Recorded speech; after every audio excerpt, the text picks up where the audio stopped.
Welcome everyone. Welcome to another movie hangout, Destiny Movie Hangout. I'm your host Mike, and I'm here with Antoinetta and Gabriella. Hi, girls, ladies. Hi. Hello. Nice to have you here. And for those of you watching at home or who haven't read the movie title but have subscribed to the movie here today, the movie is Avatar. Avatar, the movie Avatar, is a James Cameron production. Many of you, I'm sure, have heard of James Cameron. He does a lot of big movies. And to give a brief little description of the movie kind of showcases a little bit of well, basically like the old world in a lot of ways, like how the native or indigenous people lived on the earth, or gives perspective on how they might have lived with the earth. As in the movie, they're portrayed as these avatar-like beings who are essentially very strong, very physical-oriented beings. As they kind of live a hunter-gatherer lifestyle. There's a strong sense of community. There's definitely that in the way decisions are made and whatnot, as it's definitely like a group communal thing. There's a strong connection with their planet. Gaia, I believe, is what it's called. Um, Ewa. is that what it's called, Gaia? Ewa. Or Awa? Ewa. Gaia Yeah, is maybe Gaia's what our like some people planet. call the Earth. Yeah. There we go. Shows what I know. Awa. So there was that connection there, and what's interesting about it is it shows a little bit like the military-industrial complex, like specifically from the United States of America perspective, of basically wanting to go to this planet, which is called Pandora, which people have known about for a long time, but it's kind of been a mystique. But with the advancement of their technology, they're able to travel there. They don't quite have the same air supply as we do here on Earth, so they have to wear like special masks if they're on the planet so they can breathe, and it's not quite the same gravity point. But specifically, what the interest is there is the private corporation standpoint, where specifically it's about getting the resources there, because the planet is very rich in resources, minerals and whatnot. So what you see in the beginning especially is essentially a lot of ex-military people who've been like guns for hire, as it's like defined in the movie, as working for these private companies to specifically act as the muscle in fighting, the avatars who may have some resistance towards their planet being basically mined and destroyed. And the other point that kind of relates to the history of like European colonialism with indigenous people, indigenous populations, is the point where European white men were, often would make friends with the indigenous people as a way to kind of get to know them, know how they think, so that they can further their agenda of basically exploiting them. And through the technologies that they had, they were able to, create their own avatars so that they were able to totally kind of look like them, act like them, and within that, we see, a couple of them. One character, main character in particular, is able to gain their trust and kind of walk, talk, and live like the avatar. Garb, was that pretty good for a little synopsis there? Yeah, it was. I think you got it all, basically. Cool. So let's just like jump right into things here. And Antoinetta, what for you was like the point that stood out the most that you took away from this movie? What comes to mind? Huh.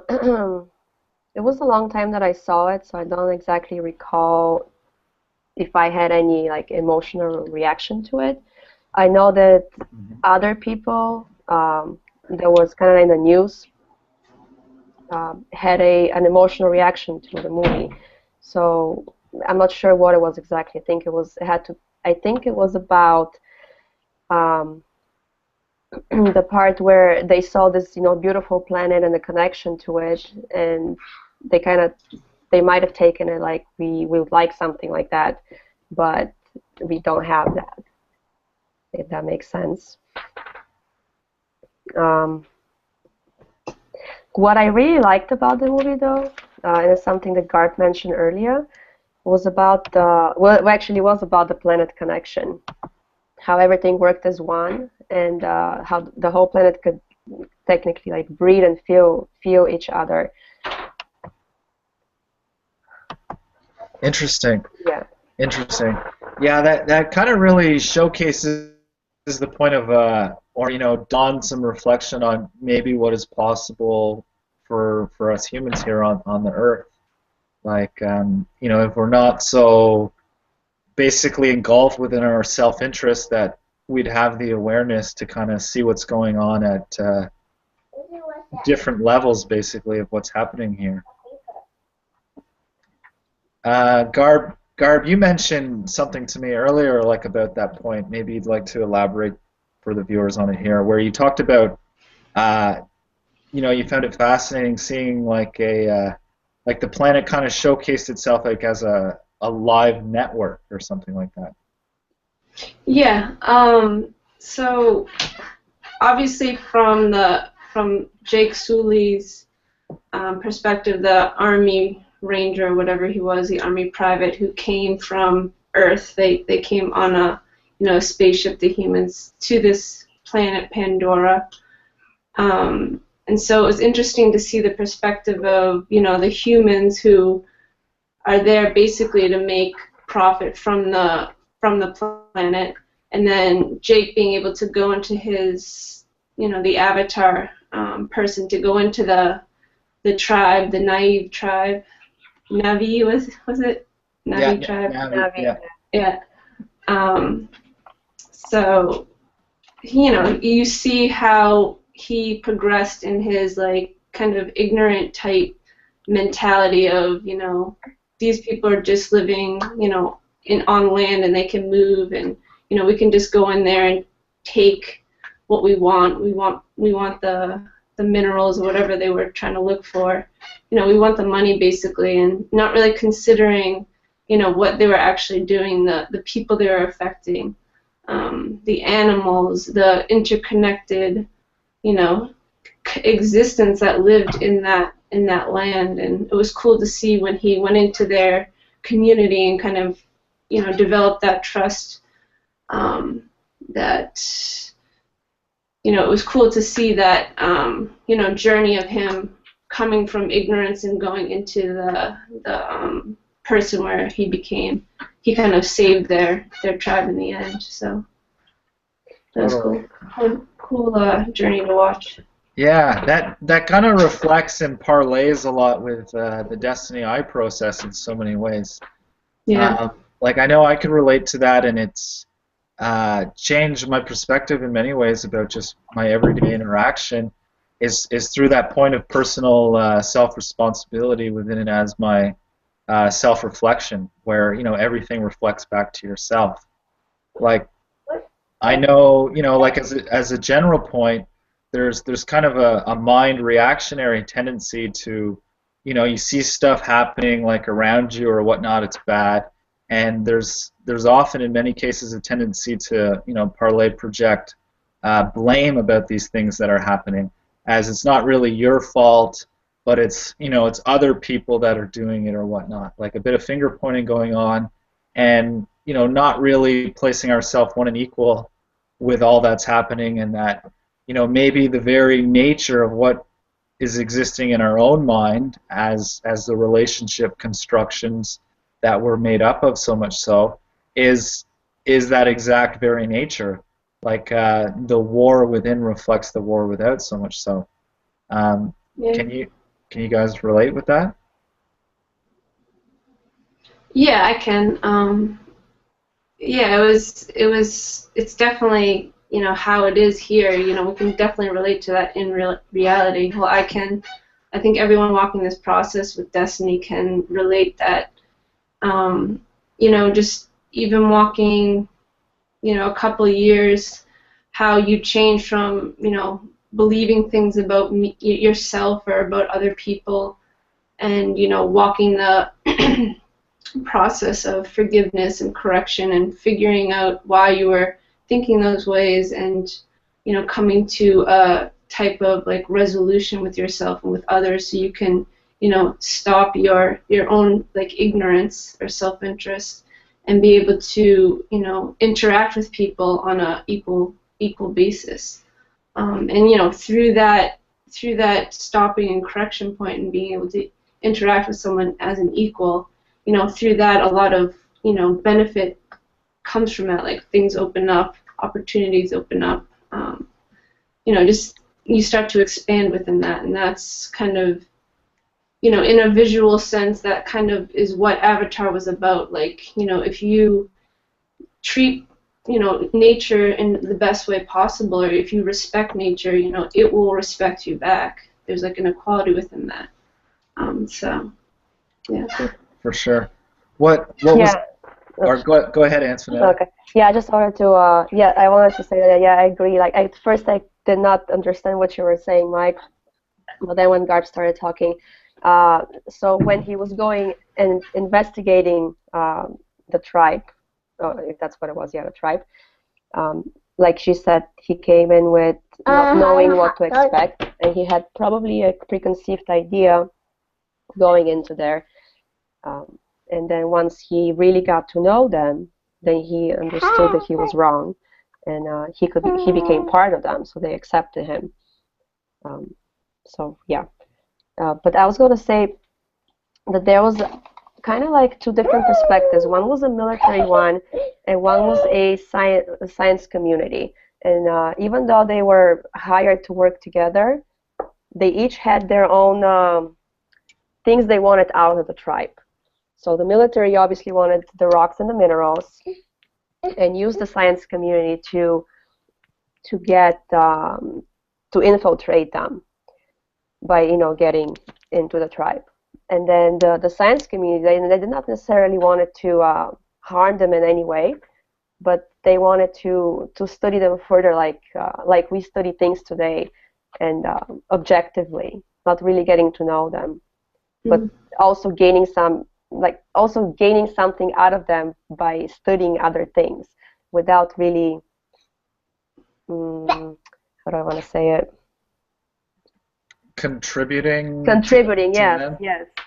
yes, something like that, without giving anything back, just Right. wanting to know about them and how they can use them.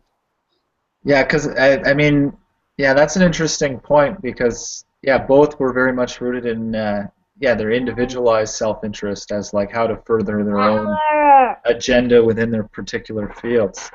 That kind of relates and reminds me back to what Garb was saying there, just about how the main character Jack, Jake. Jake, pardon me, Jake. He kind of only really connected with them as he was, living their life as one of them, exactly, so much so, like as an avatar, which I felt like the movie kind of did an injustice there, because you see the other scientists kind of like relate to what Jake's going through more so, because they were kind of more invested in that area of the relationship dynamics, but you don't necessarily see the same point of like, what are we all participating in here? What's this all about that we're all here? And just the simple like regard point, of life regard, that like all life has value and whatnot. That you don't have to necessarily, live the life of that other person or that other being per se to be able to relate to them. That, it can be like on a much simpler level of just that general regard. Yeah, I think the trailer called it a diplomatic solution to kick them out of their homes, because because that's what the scientist community there was supposed to do. Right. Right. Because what they really wanted, with the most richest area, was underneath their home, and they wanted to move the tree. And they basically were like, "Well, we're here now. We want your resources, so move out of there. And if you don't move, we'll attack you." Yeah. And it was kind of like, there was kind of the whole thing like, well, we'll let you, sure, you can talk to them and see if that will move them out of the way, but not really, because the point of like force was already there, like as a necessary or justified means.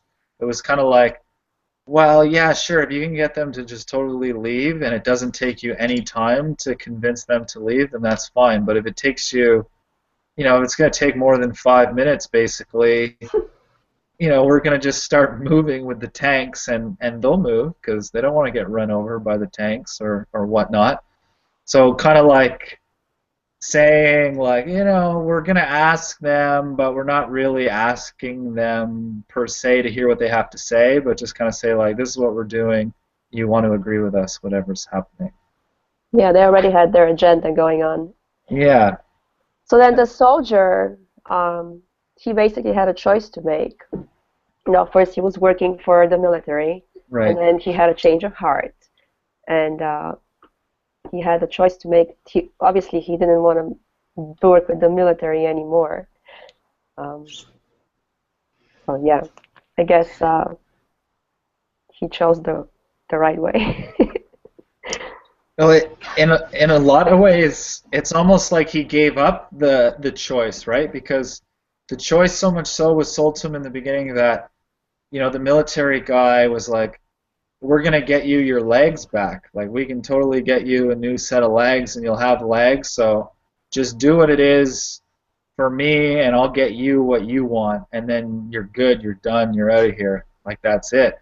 And so that was a way to kind of like leverage him to choose the military, the choice, because in a way that whole like even making that choice was a point of deception, so much so because if you look at it and like what's practically what's the best way to move about, it wasn't really a choice in the matter. It's just like this is the best. It's like it's not really the military destruction is best or this is best. It's if you did the math on the two of those, it's like a clear outcome of how to act, how to respond, and I think that's kind of what he moved into so much so. It's just like, I don't really have a choice. Like, I did have a choice, but I decided, well, I let go of the choice, and now I just gotta, live and move and do here in so many ways.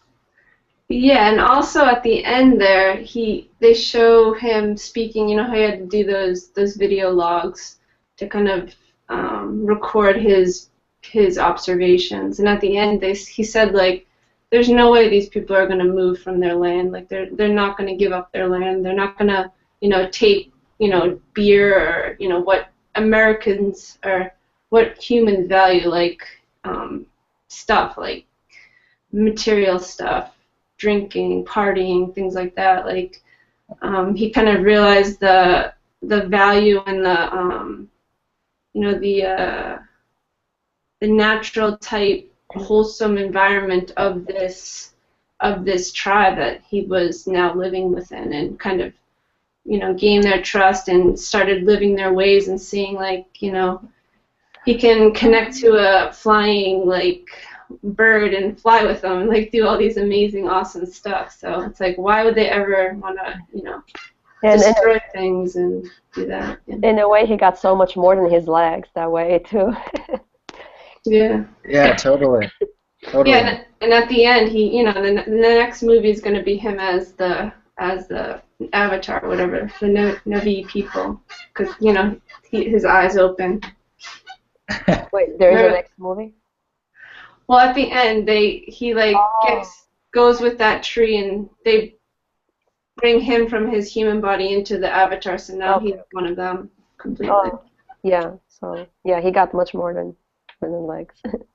That's a kind of cool point that you mentioned, like about the eye point, because we see that eye point connection, which is kind of like symbolic of realize, like how basically one of the Avatar people would connect with like one of the flying birds, and for them to be able to like fly with them is they'd connect like through the tail, but then basically what you'd see activated in the eye of like the bird, like basically like the bird realizing through the eye, like, oh, like the eyes opened up into seeing like you is me in another life kind of thing, and we're not in conflict, so to speak, so that we can move together like as one for the same best interest, if you will.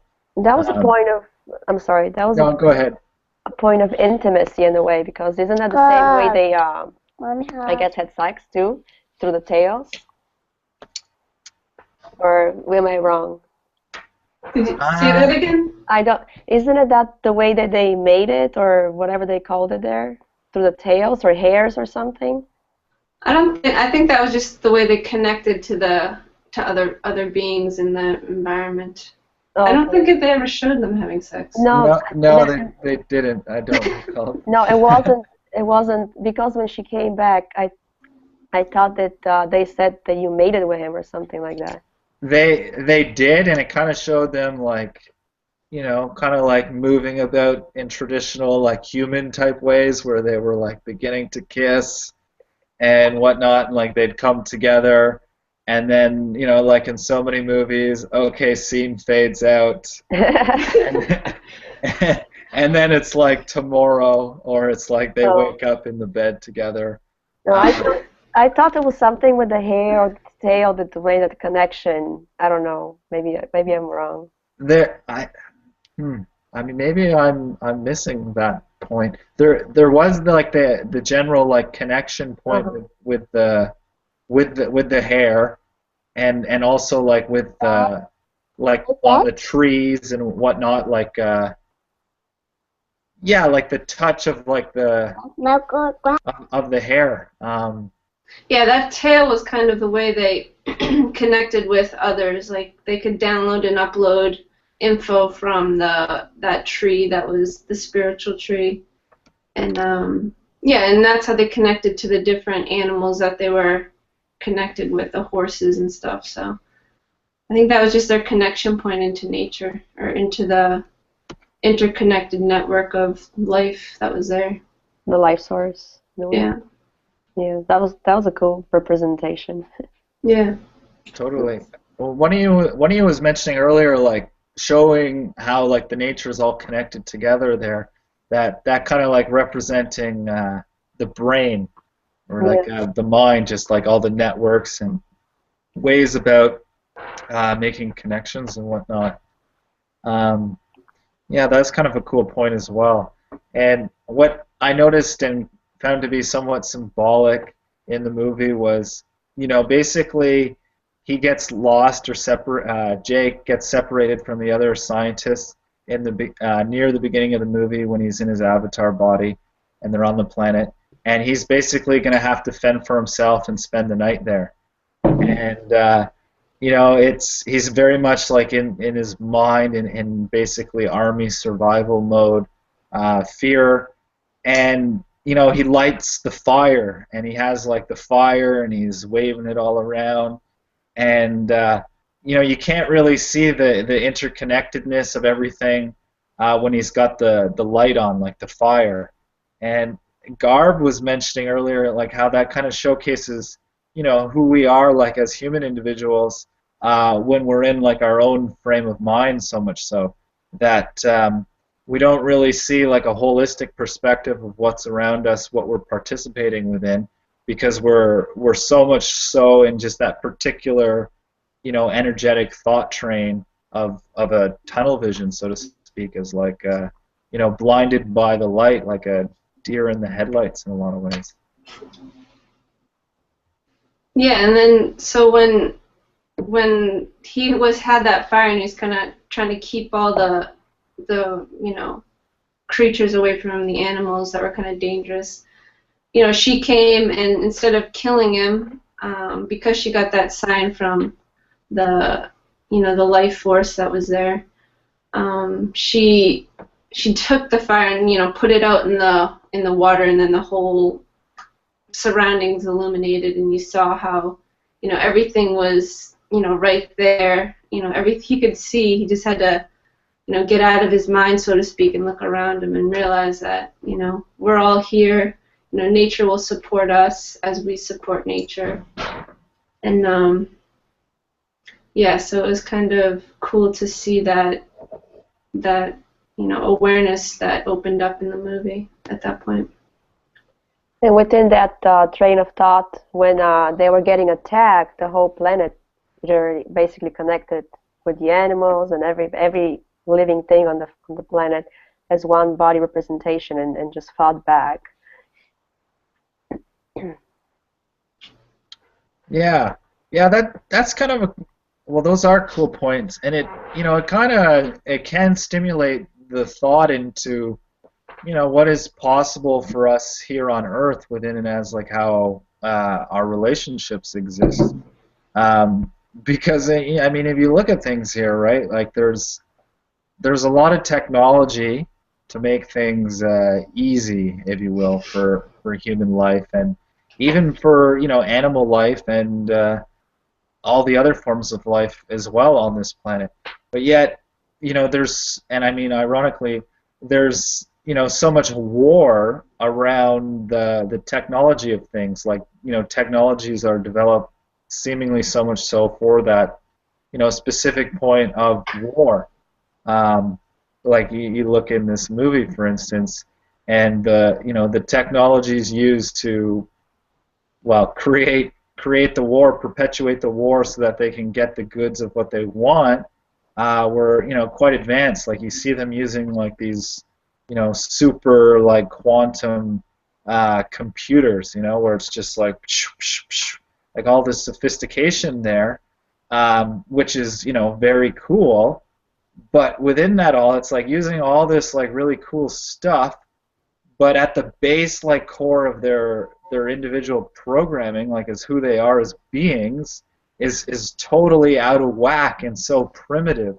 I mean, I think even almost saying primitive is is an insult to primitive beginnings here in this planet, because it seems like less than being primitive in a lot of ways. That how we could be just so rooted and entrenched with like a hatred, with like a conflict about ourselves, that we could actually disregard such privilege and prosperity and possibility that could be for the overall betterment of everyone in so many ways. Yeah, it's like, yeah, go ahead. it's like the Navi people were more advanced in that, from that perspective, than the technology that the humans brought into with them. Yeah, I recently. Are you all set, Antonetta? You done speaking? Okay. Oh, I recently watched a documentary on a native tribe in the Amazon called the Zoe Tribe, Z-O-E, and what was interesting about it was that within their like culture, they were very primitive. They didn't have any kind of technology at all, no electricity, no nothing. Basically, they lived in huts. They made their own stuff. They made their own bows and arrows. And what was cool to see was that they were like integrated into nature. So they showed them like hunting, and they looked like they were like an animal walking through the forest. They were so like camouflaged and integrated into even how they moved in a way that was like very sleek and, kind of just moving with the flow of nature. And so it's possible. I mean, we have cultures here that, are examples of how it's possible to, take these principles of, life, like treating people equally, treating people as, who we are as life, and not, constantly going into the war mentality. And it's going to take a process, obviously. And this movie was an example of how what it looks like in terms of the war mentality and what that's going to create, which was the destruction of a beautiful type environment. And so we've got to evolve basically to a point where we realize that killing is not the answer, and what's the answer is doing what's best for everybody, including everybody, and finding solutions to these problems that we have now. And so our benefit will be, these kind of cultures, cultures that, the Zoe tribe, the real tribe in the Amazon, they like took like a leaf and they used like every part of it, and they used it for like string for their bow and arrow, and they used the wood for the bow, and they like refined it and made it look like amazing. So there's so much culture and like knowledge that's here that we could use to, accelerate our reality to be something that's worthwhile for everybody. And that's not saying like we don't need technology or we don't want to create something with technology, because obviously our future is towards technology. But it's taking those extras and incorporating it within technology as one and equal. Okay, H. Yes, Victor. And in that way, obviously using technology to create what is best for all. And I wanted to say something about the technology in the movie, that if it wasn't for that technology that they had, they would have never been able to contact them as, create the avatar, do the DNA stuff, become one of them, and make a connection. So that was the, part where you could use technology for something positive and good. Yes, Victor. Yeah, totally. Yeah, definitely. Seeing the best of both worlds, if you will. Like, from that principle, investigate all things and keep what is good. So it's like there's so many awesome points about just nature and the way nature exists. And there's, I think, if we even look at the history of technology, how it's come about so much so, I think so much so it's rooted in understanding the nature of things here. Because nature, in so many ways reflects the technology. Like we were talking about, looking at the planet as like the brain or like a live network.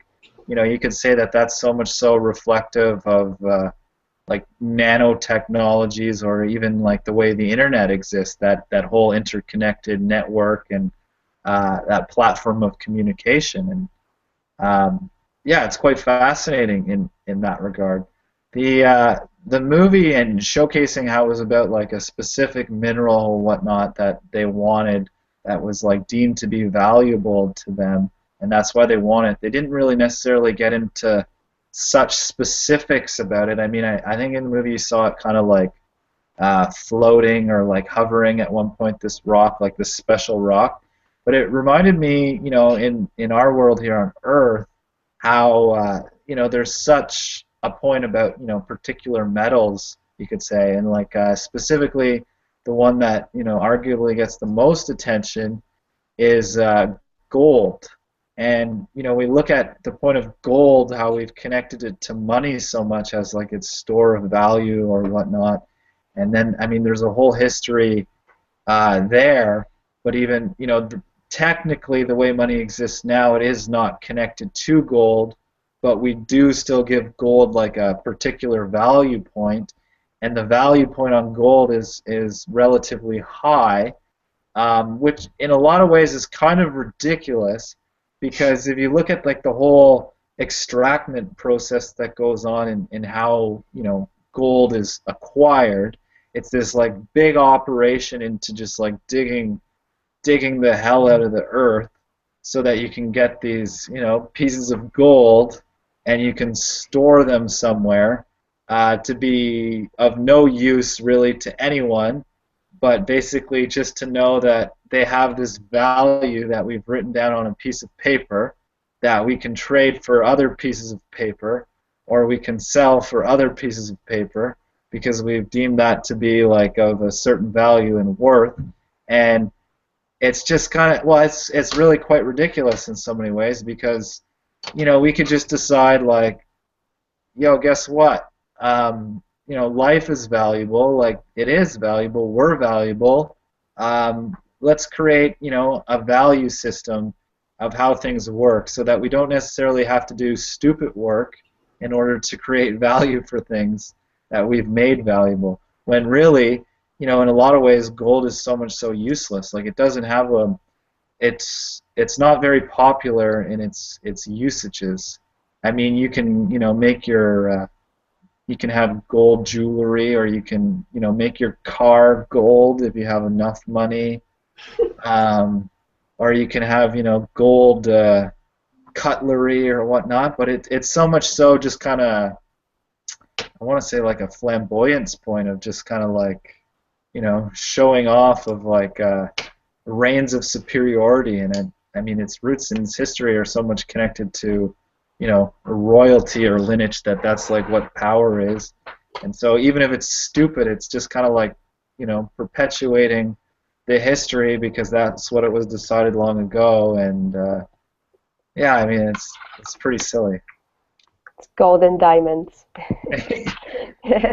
Yeah, I mean, diamonds is another point that's like so silly, where there's some major diamond companies, and they basically have so many diamonds that it's like they hide them or whatever. They suppress it from being available in the market to keep the price high.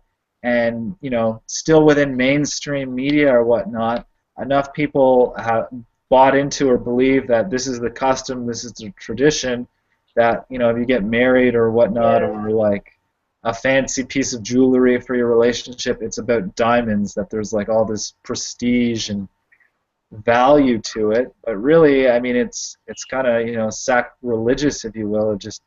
It's a disgrace to life in so much ways. There's some cool documentaries like called Blood Diamonds. I think there's even a movie called Blood Diamonds, which just goes into the whole dichotomy of it all. There was a TED Talk I watched recently that was going around Facebook about a country in Africa that's really rich but is being exploited for those reasons that you just mentioned. That's kind of the big irony of, if you look at what we call third world countries versus like first world countries. I mean, some of the first world countries are rich in resources as well. But if we take an example and we look at Africa as a whole is like relatively very rich in resources, and the value of the money in Africa is very poor. Yeah. Whereas we look at a place like England, like the United Kingdom, that place is pretty crap in comparison to Africa in terms of resources and whatnot. But yet the value of the currency, the money there, is quite high, and they trade with one another. So it's like the trade relationship is skewed to support this whole like bully mentality and devaluing of life, like exploitation game. Like, I mean, our world is like so much so like the board game Monopoly, where it's like these are the rules we're playing, but instead of maybe everybody getting some money and everybody's money is worth the same money, it's just like, sorry, Antoinetta, your money is only going to be worth like 5% of what my money's worth. And Garb, because you are your money is going to be worth 10 times my money, and so we're going to play like that. And I mean, how ridiculous is that? Like, it's so, Yeah. it's so dumb. To bring it back to the Avatar movie, it's like it's showing like the complexity of like the military complex. That's what it's called. It's all these rules, all these regulations, all this bureaucracy that goes on. And it shows like it just makes life so complex, kind of self-interest and bully mentality, and forcing yourself into a place to get what you want, not considering the life there. And obviously on the other spectrum, the best for all type world, that was the Navi world, that community, their life was much simpler and their life was much more enjoyable because they're interconnected. They even said that, like, I see you as a human, or I see you as a being, like as life. And it's that kind of connection is like really what creates like the value of life, like within people. So it just makes life simpler, it makes life more enjoyable to just do what's best for all, and you know, the benefits come from that. I'm sure there's going to be issues within that. It's not going to be a perfect type, you know, scenario, but yeah, Yeah, what we're living now in terms of everything that's going on to, you know, changing to be more simple is, I think, the way to go in terms of solutions. I totally agree with you, Garb. I think that's a very cool point and a practical way to look at just even our own individual living and how each person can really reflect on that is that point of simplicity, where and to reflect it onto the movie, you see all the military guys and whatnot. Not once through the movie do you really see the military guys having like much fun and enjoyment of each other's company or what they're participating in. Like not once really do you see that. It's like they're so busy with their agendas.